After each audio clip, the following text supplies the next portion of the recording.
So Biafra is quite important to you. Very. Yeah, or the story of Biafra. Our history. Yeah. What happened in Nigeria, what I call the Nigerian Biafran War, I don't call it the Nigerian Civil War, because even that is a political decision, is important to me because it affected my family deeply. Yeah. It's my daughter, and I'm like, hey, how you doing? You're like, bam, bam, bam, bam, bam, bam, bam. Did I say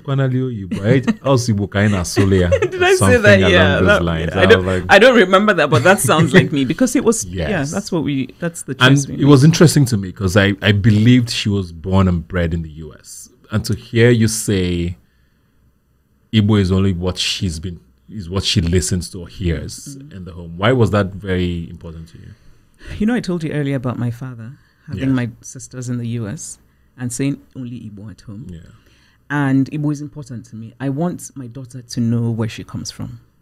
And having lived in the US and having traveled all over the world, and I know how important it is to have a sense of who you are. And I have seen so many young people who were not giving that by their parents who meant well, right? The parents who thought only English so that you succeed in life. And then the child turns 20 and is in the US and suddenly is thinking, I don't speak my language. I don't have a sense of who I am. And they come to me, they come to my events and they're like, I feel so lost. And it breaks my heart. So you don't want to be that person? I don't want that for my daughter. I want her to know who she is. So she speaks, she understands? Yep. Her first language, the only thing we spoke to her at home was Igbo.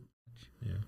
This is only in this government, with this government, that that ethnicity has become a thing for me politically.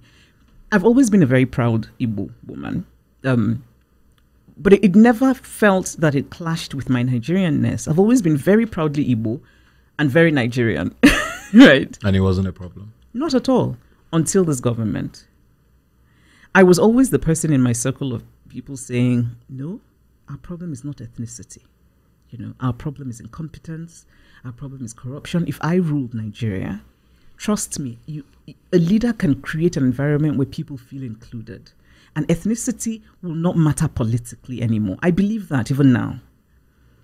But this government has just really, I find myself now being involved in conversations about ethnicity as a political thing. The North. And it kind of is starting to make sense to you. Yes.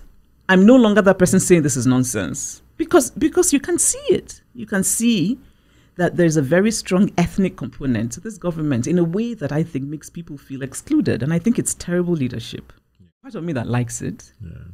Because I love the Igbo, I love Ifendi Igbo. I don't want to spend my time saying, I need to correct what was said. And quite frankly, I find that people don't even care.